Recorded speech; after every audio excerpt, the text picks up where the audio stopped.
To Uh-oh, what happened? Meeting is now streaming. Okay, let's see. Oh, can you see me? It's now streaming. Okay. Let's see. Can you see me? It's now streaming. Okay. I don't know if you can see me. Can you see me? Let me see what happened here. I don't know if you can see me. Can you see me? Let's see what happened here. All right. I'm not sure what happened here. There we go. oh my goodness. What happened? I don't know how that happened, so I apologize to anybody watching. I was like, I don't know if I'm supposed to talk to myself now. Are we not live right now? We are live. Yeah, no, we're live. Okay, we're live. I was like, where did she go? And I'm over here myself. Honestly, I must have hit something the wrong way and it completely removed me from Zoom. Yeah, so anyway, hello and welcome to Giving You Something to Talk About live TV. I hope you enjoyed the first 2 minutes of psychoticness that happened just now.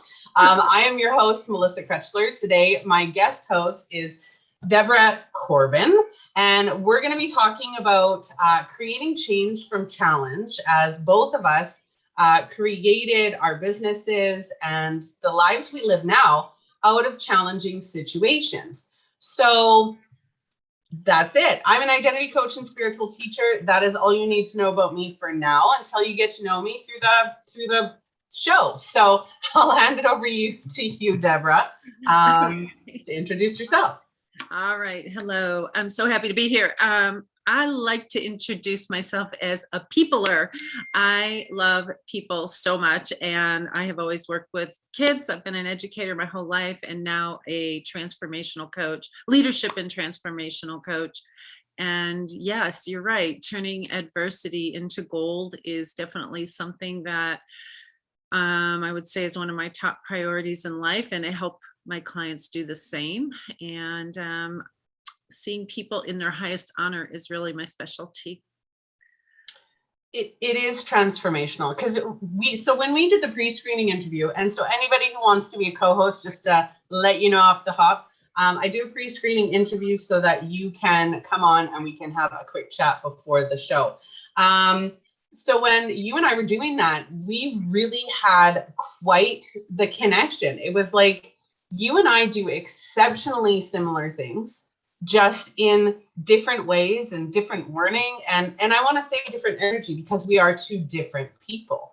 But while we were talking, we did get onto that topic of how people can change their lives during or right after traumatic events, challenging life events, even just, depression and sadness and things that we go through. And we both did that.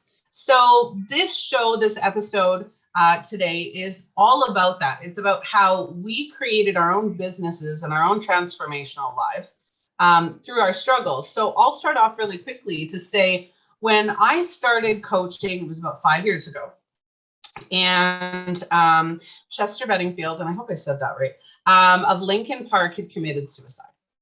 And there were multiple other high-profile suicides at that time. I was going through a lot of trauma with my oldest son, who was cutting, and I don't know, I did an episode with him at the beginning of the series. He was cutting, he was getting into drugs and alcohol, he had been hit by a car, and just really getting into some very traumatic episodes, and was a couple provinces away from me. So I was having a really hard time. I went to a trade show, I was doing readings, and these two girls came up to me, and by the end of the readings that I did for them, they're crying, like they're bawling through the end of these readings. And on my second day of the expo, I was driving, and it took me about an hour to get there because I lived out of town, and I'm driving. I pulled over on the side of the highway, and I still have this video on my Facebook. I pulled over on the side of the highway, and I said, that's it. I know what I'm supposed to do. I'm supposed to teach. And that's when I really decided to create my coaching practice, because I wanted to help people who were unhappy, who were sad, who didn't know who they were, to create a level of happiness, or even find happiness in the dark that was their life at that point. So that's how I started. So how about, do you want to talk about how you started? Yeah, for me, it goes back to actually being a little girl and having a very strong feeling inside of me, not really being able to identify it then, but just this pull towards something bigger and more and something impactful. And I always loved children. So as I grew up, I went into education and I taught early childhood for a long time. And I moved up the grades. I traveled through the grades. I taught kindergarten, early childhood for like 10 years, and then moved to second, fourth, seventh, and college. And I loved that, and did a lot of professional development. And the thread in all of that was my ability to focus on somebody's highest potential and to come at the learner from their assets and not their deficits. And school in general, not for everybody, but for a lot of people, takes them down a road that makes them feel bad about themselves in some way, shape, or form, especially boys, maybe if they're not fitting the mold, but certainly girls as well. And so by the time I got to the college level, it was really interesting. It was like a phenomenon. They literally, and I taught students that were becoming educators. So they were there to become a teacher. I would ask them questions, and really all they really wanted was, give me the syllabus and tell me how I can jump through the hoops. I'm just here for the grade. Like, what are you asking me these kind of questions? And when I say questions, I mean deep questions that weren't in my syllabus, but to touch them deeply as a human being, but also to help them realize the charge of being an educator and what that really means. So I would say, what is your philosophy of education? And like, what are you even talking about, lady? Because I'm just here to get a grade. And so it was just interesting though. Like that was the common feeling, like, what are you even asking? And I also would run my college classroom much like my kindergarten classroom, believe it or not, which was each student is somebody different. So yes, we had a common assignment, but you could represent your learning in a multiple modalities. Like I gave them many ways to show their learning. So it wasn't just one way. Yeah.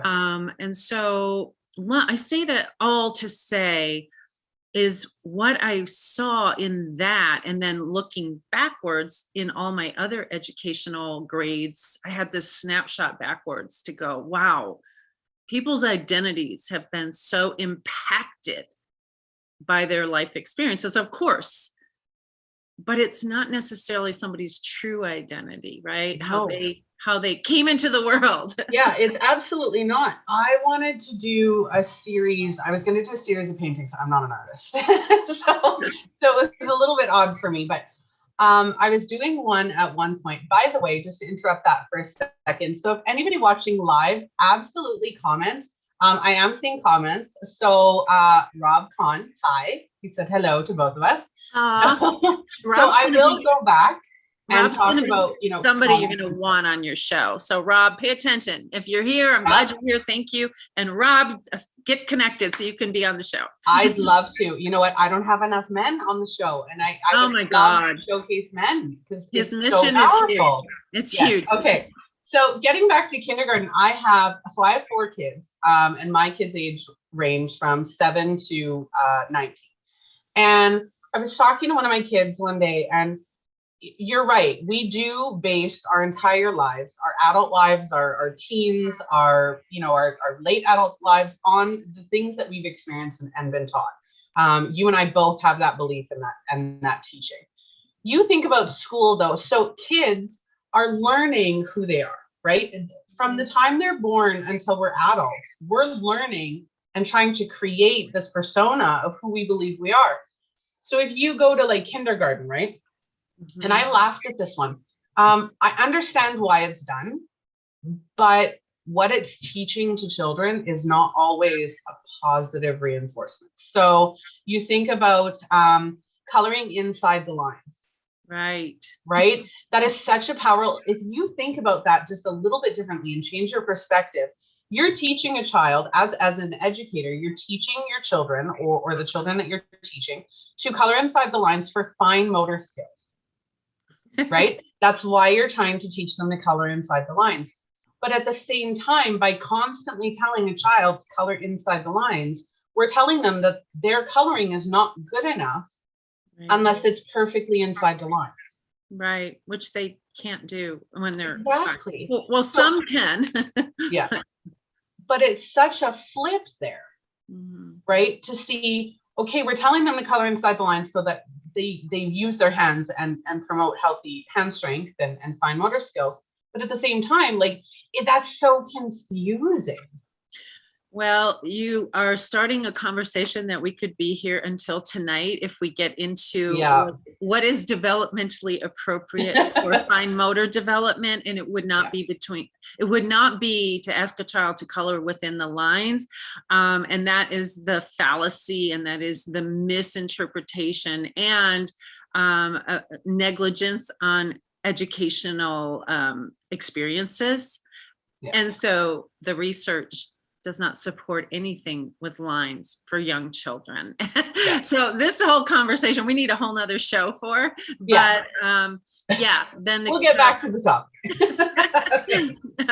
So creating change through challenge. So I think the main thing that I like to tell my own clients and my own followers is that every negative event, every negative emotion, all negativity that you experience is a catalyst for positive growth. There is something in there that if you change your perspective and you change your belief and the way that you view what's happening for you and not to you, right? You'll actually see that you can, if you've had a trauma of some sort and you've made it out and you fought and you're a survivor, that's strength. Yes. Right? There's always a positive connotation on everything that we do. Yeah, but that takes a level of awareness that I help my clients with as well, actually.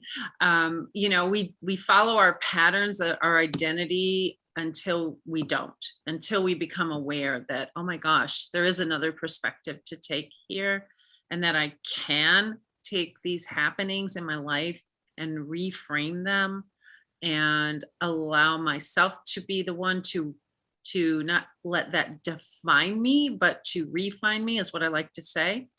So it's really looking for why that happened, actually, like you said, not to me, but for me. And that's the growth opportunity, right?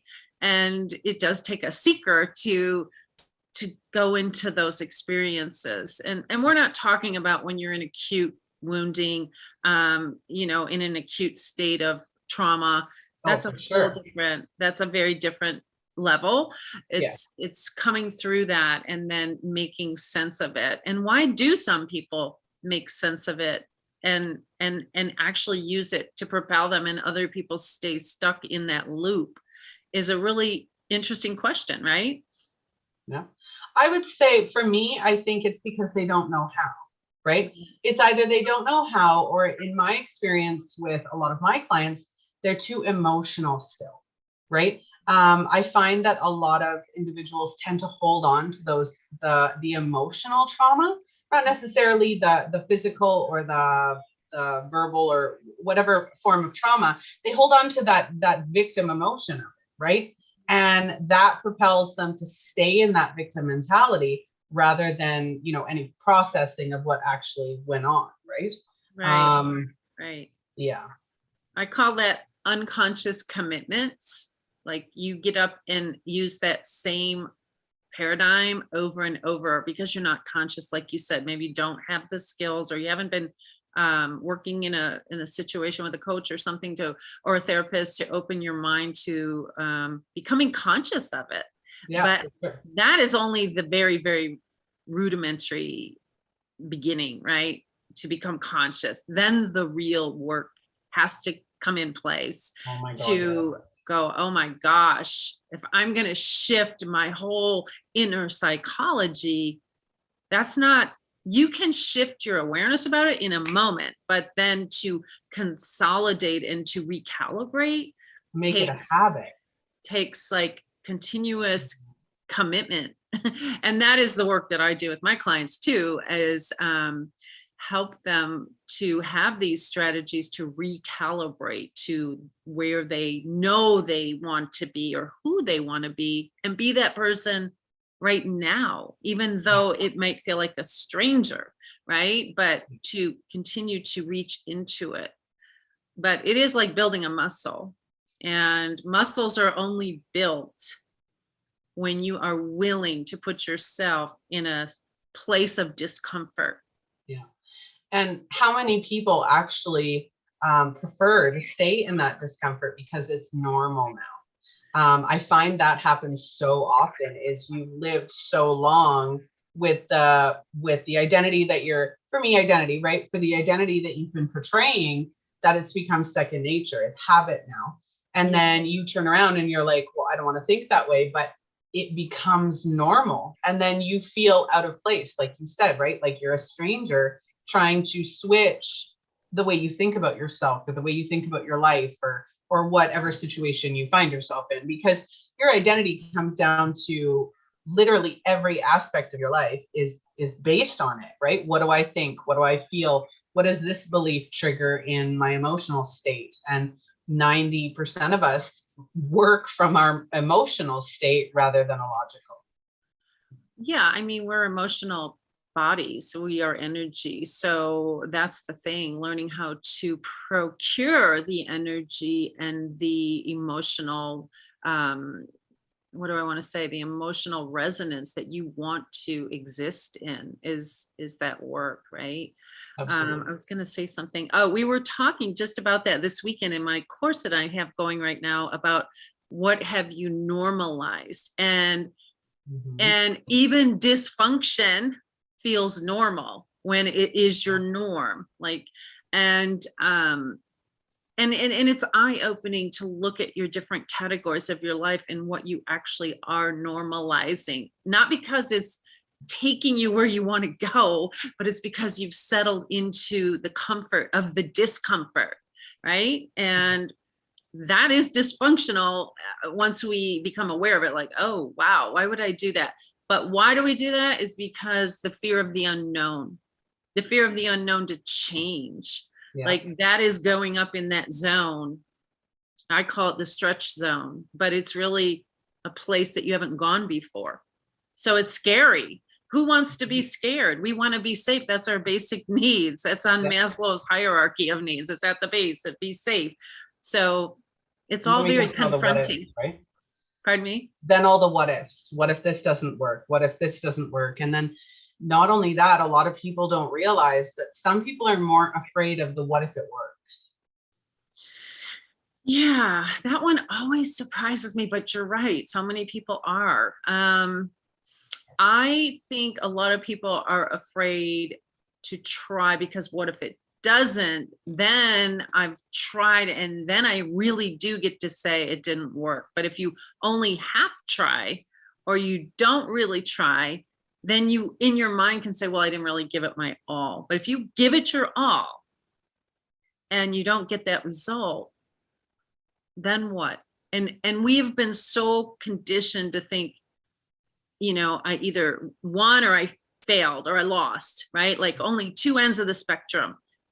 And it's not even true, right? No. Our failures, I don't even like that word, but our perceived failures are opportunities for that next level of growth. And they actually are already that next level of growth, or we wouldn't be struggling right there. We took the step in the first place, right? Right. I think it was Winston Churchill who said that failure is the stepping stones to success, right? Yeah. And that's exactly what it is. You learn. Now you can go to a spiritual standpoint, right? And say that those failures had to happen for you to learn something specific so that you wouldn't do it when you succeeded, right? Right. It's, yeah, I've had that happen a few times. Well, I needed to get over this first, but yeah. I mean, we have to repeat things until we don't, right? Until we've really extracted our wisdom. I don't even like to say it's the lesson. We're so big on saying, well, that's your life lesson.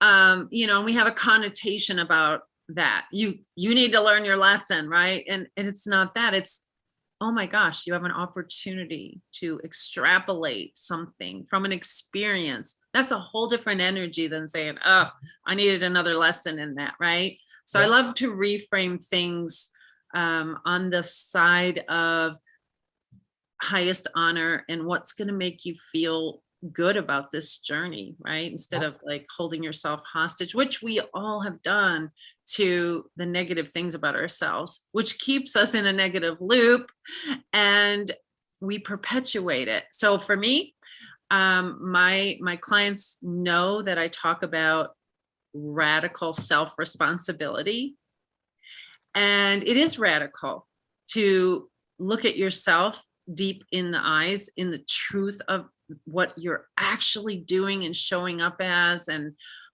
in all the places that would be so easy to say, well, this is happening to me. I mean, you know, a lot of us are saying, well, COVID happened to us. And yes, it did happen and it is still happening. However, within that, how are we happening? So that's the radical ownership. Like, how are you showing up within those constraints? Because life is going to toss us all kinds of unpredictable things, but it's how we frame them. Oh, And for that, sure. The perception, right? right. Talking about COVID, right? You think about the amount of people who, I don't have enough time with my family. I don't have enough time with my family. I don't have enough time for me. And then COVID hit and it's like, I have nothing but time. Right.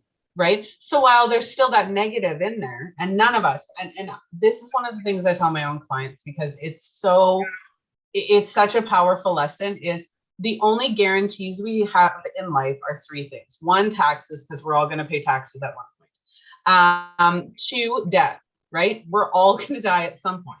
The third being negativity. There is not a single person in this world or in this universe who has not experienced some form of negativity in their lives, no matter how perfect their lives look on the outside.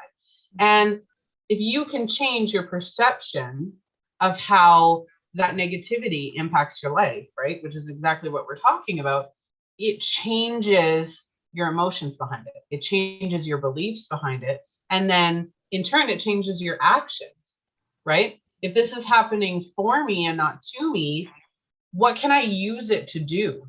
And I think that's the purpose both of us are trying to make, or not make, but just allow people to understand, is that you have the power within you to make those changes and change how your life is lived, right? Right. And it's not easy. We have the power to access it, but it is not easy. And there's a lot of fear involved, and, you know, having faith.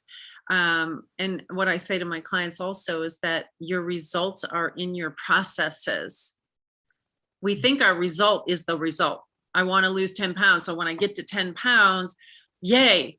But that's not it. It's everything you're doing in the process. You're becoming, you're already assuming the result in the process, or else you wouldn't get to the result. So to respect the process, even though it's up and down and up and down, you know, you have to continually reframe it and reinvest in the process. And I do teach my clients some methodologies that I've created. I'm sure you have your own, that give them the tools to continue to reinvest into their highest identity.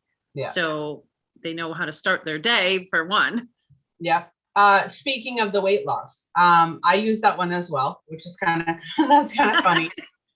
Is I use that as well because everybody's like, I'll be happy when. And I'm like, when doesn't work. if you're not happy now, you reaching that goal isn't going to make you happy. It's going to be momentary and it's not going to last. So I like to look at, I've actually been told by clients in the past, you think of counseling. I all for it. If people want to go to a counselor, absolutely, counseling does help. Therapy helps. Whatever you need, it helps. But I was talking to one of my clients and she's like, I've been in therapy for 2 years or counseling for 2 years. She said it's almost like surface level, right? And I think you'll agree with what you do and with what I do. Counseling surface level, because what it does is it's taking into consideration the symptoms of an issue, not the actual issue itself. It's the symptoms of the issues. So you're not happy every day. So you'll teach mindfulness or meditation or coping mechanisms and coping skills. You're not actually really fixing. My cat's like making weird noises. You're not actually getting to the root cause of the issue of why you're unhappy, right? So saying I'll be happy when, that's another coping mechanism, right? I'm going to reach this goal. I'm going to be happy. Well, when you reach that goal, you'll be happy momentarily. But once that goal is completed, you're going to flip right back to the I'm unhappy again, because that's not the reason you're unhappy. Right. Exactly. It drives me nuts. Yeah. It's again, it's back into the process and the ownership of the process. I think really owning your inner psychology is something that is so arduous, and it's like winning the lottery when you learn to do it and really know how to cultivate that. And it's a huge part of my mission is to help people create the energy, procure the energy that they want to live in and exist in, because without it, we know life is coming at us. We know life is coming at us, and it's not always good stuff. It's negative things or people or jobs or bosses or what have you. So to set yourself up to go out into the world and what you're going to act in the world as, not react, is huge. And we hear those things, but do we do them is the question. Yeah, not a lot of people do. I think it's just they don't understand it. And that's, I think, why you and I wanted to do this, is just to, again, reiterate that it's possible, right? It's possible to change. You did make a comment, and it keeps playing over and over in my head, is that, in my own coach, I haven't experienced, unless the client is unaligned with my message, right? Because that's going to happen. Obviously, we try to weed that out, right? We don't work with everybody. I haven't noticed, like, once my clients understand the concept of why they're unhappy and what triggers that, and how to change the perception of it, I don't find it takes, like, it's hard, but it's not hard. Do you know what I mean? So I'm trying to sit here and try to figure out what the difference would be in that. Maybe it's just the processes that we're teaching and the clients, right? I mean, our identity that we have from a lifetime is ingrained in who we are. So our subconscious mind has that tape playing all the time. Yeah. And to come along and interrupt the pattern of the tape takes a lot to override that old story. Yeah. And just because we have the tools doesn't always mean, and I get what you're saying, like, it doesn't take that long if you really are ready to do it. But the old stories are pervasive. Okay, now I get it. Yeah.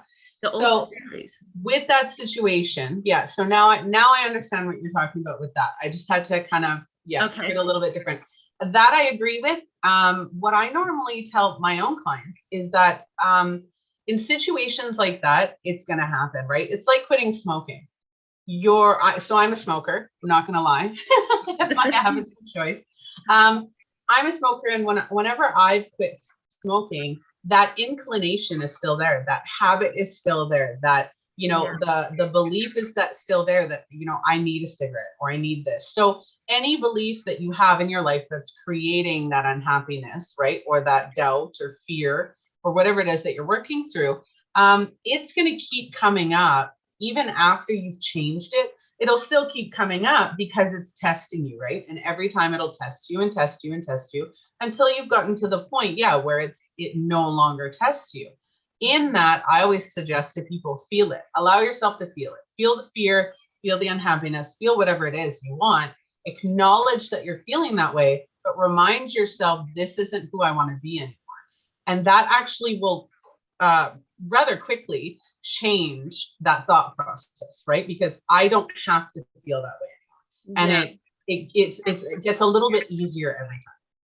Well, that's the radical part. So yes, I mean, get radical. Like, how long are you going to accept what's coming up and let it portray your whole outer world, right? How long are you going to allow yourself to operate from that? Because you can get very radical. Write down a couple commitments that you absolutely can see the effect of if you continue down that road with those things.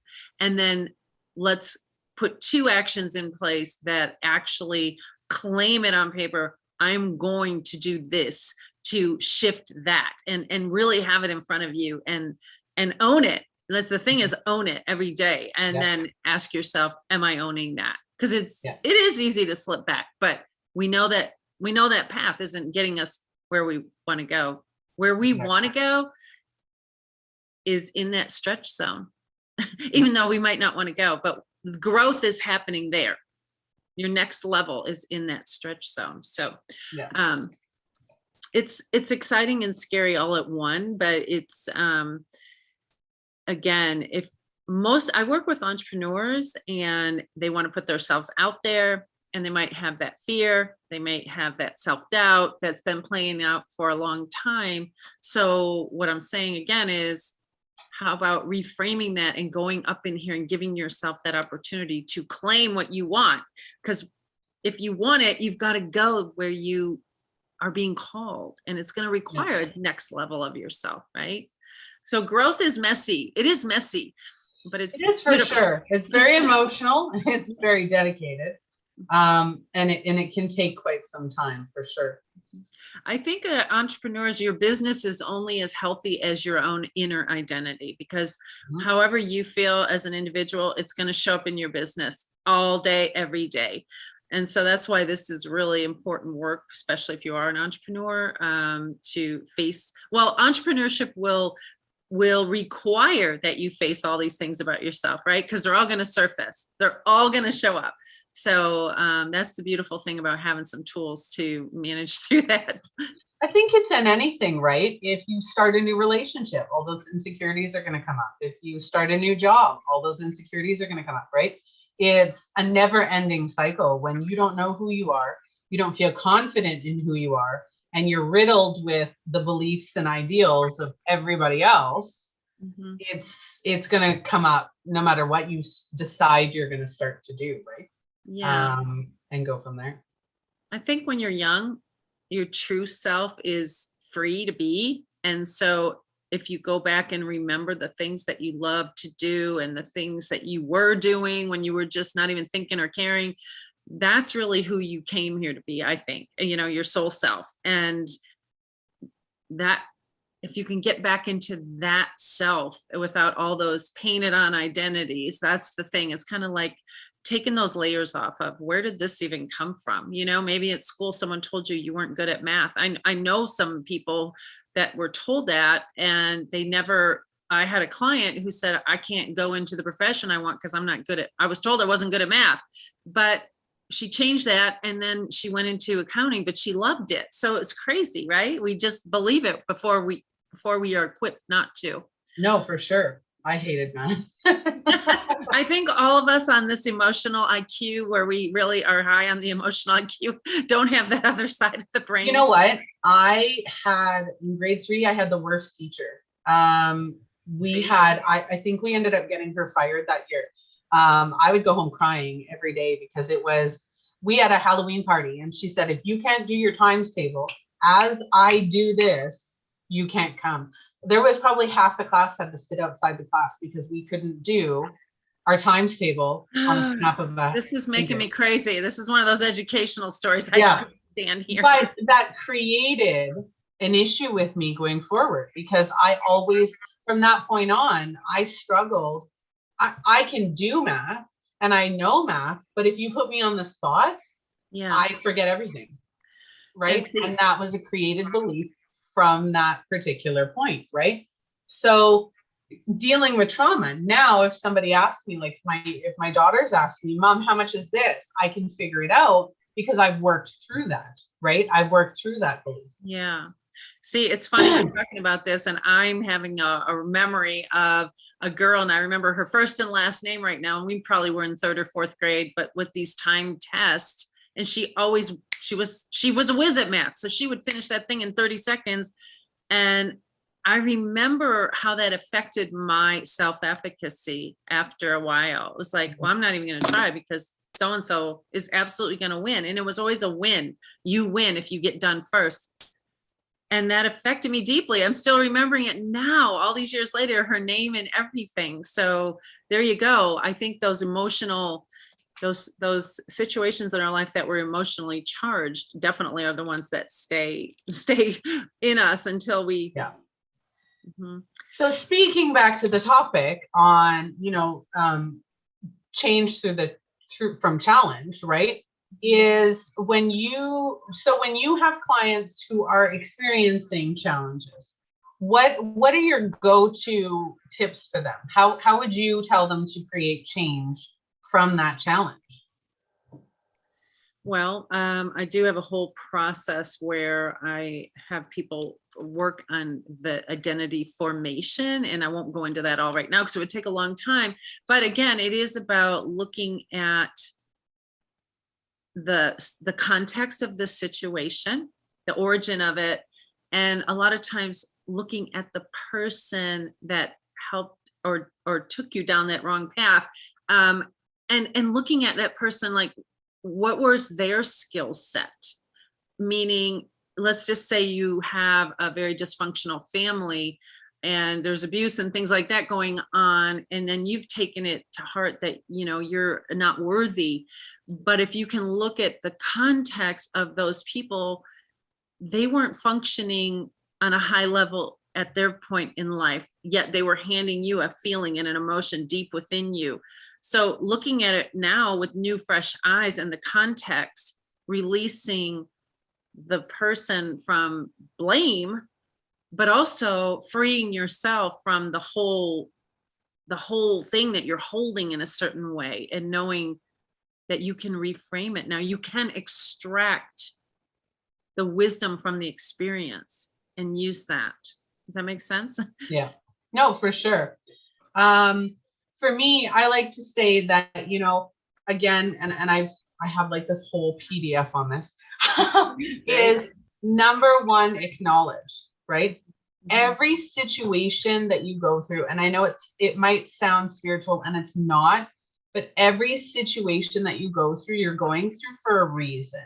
And 85% of our life is created by ourselves.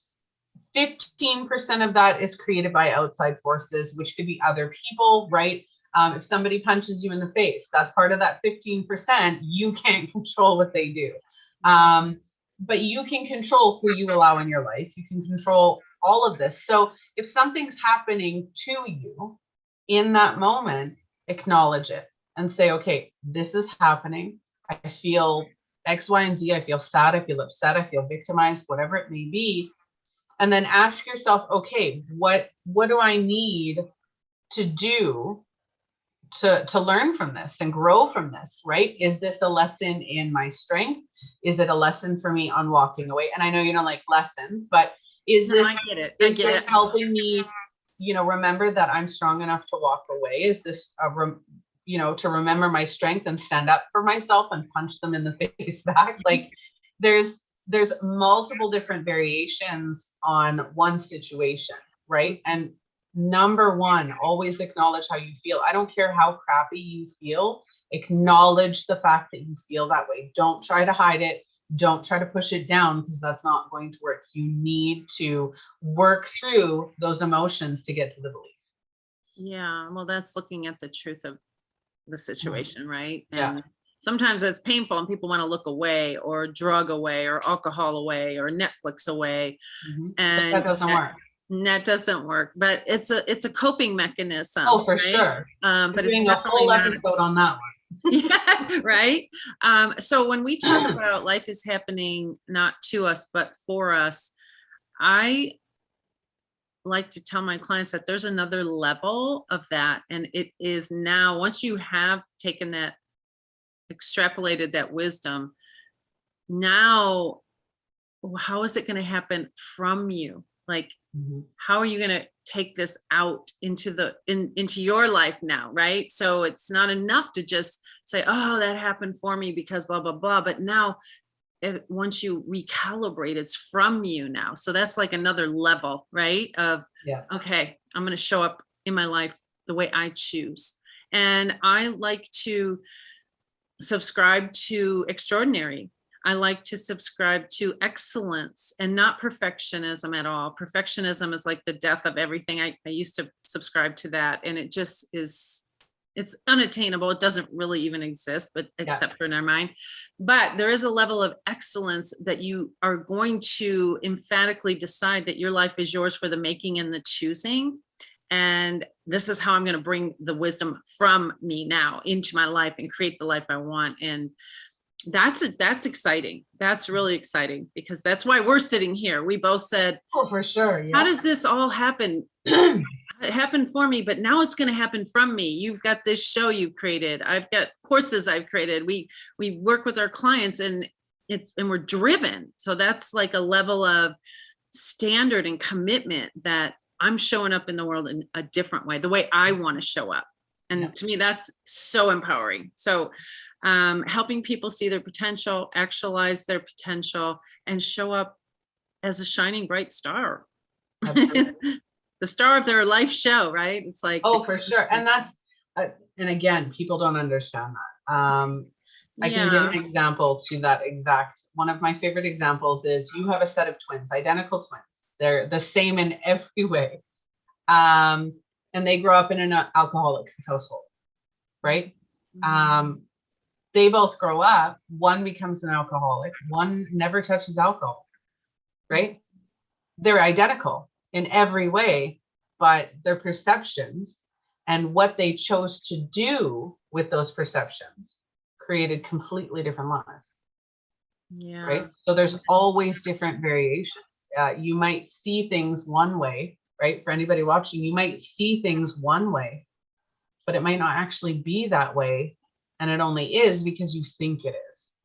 Yes. Right. And that's a huge one. So many conflicts, so many challenges and traumas, because people just don't understand what it is that's happening. Yeah. I mean, like him or not, Tony Robbins talks about mastering your inner psychology, basically mastering it, which means you are taking charge of the way you want to view the world at this point. As adults, we have that power. We are able to do that. And so that excites me. That's what when somebody gets empowered, because one person empowered has a ripple effect to how many people, like yourself in your work, like myself in my work. But we could be choosing to talking about our wounds and our bad things that have happened in our lives. We could be choosing that, and we wouldn't be sitting here today. So, there is the terminology that I talk about, and it's from the addiction space, but it is called arrested development. And arrested development in addiction is when someone starts using, like, their emotional growth is actually stunted at that age. But I think a lot of people are living in arrested development, not necessarily in the addiction space, but just in their life. Like they're just, on that loop. Every day now is the same, and they become accepting of it being less than what they desire. But why do we accept that? Why do we accept anything less than what we desire? Because we get in this arrested situation where it's just the way it is. Look around at life. oh, they're in the same boat. They're not doing anything different. They're blah, blah, blah. But there's another way. So that's what Always another way. yeah. Always. I had can't to, stress that enough. for me, I've subscribed to life is happening for me for a long time. And then I had the biggest tragedy in my life. My son passed away 4 years ago. And now, don't get me wrong, the devastation of that is something I live with every day. But I realized that if that is my philosophy, that life happens for me, if it is truly your philosophy, you don't really get to pick and choose little pockets of your life where you want to apply it. So even in that instance, I've chosen to use that experience also to fuel me forward, if that makes sense. Absolutely. Instead of letting it just, and now please understand that it does crush you, but instead of letting it keep me stuck in a place and time that's going to define me forever. I want to honor my son's life. One thing, that's one that I want to live and share about him and be the brightest that I can be in his honor. So that's how I still choose even that, to say that even happened for me, which that's pretty huge. That's pretty huge. That's one of the most traumatizing experiences you can have. Yeah. So, I mean, I'm not great. I'm not saying I'm not great, but I'm not saying like, oh, I'm special. I'm saying you have the power to reframe anything. You chose to use it. Yeah. In and a it is positive empowering. way. It is empowering. Mm-hmm. So, yeah. We're walking the talk is what we're saying here. We're walking the talk. We definitely are. Yeah. I mean, where do you go from here? It's just, I honor that you're doing this show and bringing great, deep conversations to the marketplace. And, one little thing we might have said today may have a ripple effect to so many people. And I hope it did. Yeah. Yeah. That's the entire purpose of the show. I want anybody watching the show to know that I want you to connect with what I'm saying, with what my co-hosts are saying, with the message that we're trying to share, and have you start having conversations that are going to change your life. Whether those conversations are within yourself or with other people, you have that power. And that's what I'm trying to give everybody by hosting the show, right? Because we have value to share. We have important messages to share, and what better platform to do it here. That's why I keep saying this is going to be the next Oprah Winfrey show. Oh, it's so funny because my people that know me, when I say my people, my clients, they know like I'm going to have a show. I'm going to have a talk show. I mean, because we have so much to share. Yeah. And even when you were just talking about your show, like you're already a shiny aura, but you lit up even more. It's like, it's your soul work. You're here for it. Because that's why you're doing it. You're just here for it. You're here to make an impact. My husband and I were lying in bed last night. I was terrorizing him. I'm not the nicest wife all the time. But I was terrorizing him, and then I was lying there and I was like, what do you think of the show? Right? Because we've been on for a couple of weeks now. And he says, this is your future. He said, I have never seen you so dedicated and so happy. Yeah. Then when it comes to the show. And he said, the last time you looked like this was when you started coaching in the first place. Wow. There you go. It is. I'm following my dreams. I will fully admit on here, I don't like being on camera. I don't like the sound of my own voice. I don't like pictures. And yet every twice a week, soon to be more, I'm on here talking to people. And that's huge for me. Yeah. Right. So I'm choosing to take something that makes me feel uncomfortable and make it into something that makes me feel empowered. And that's what the show does for me. Hi, Becky. So Becky said, hi, ladies. Becky. Becky's a client of mine and a friend. And yeah, hi, Becky. She's also going to be a coach. So one day she'll be on here, maybe someday soon.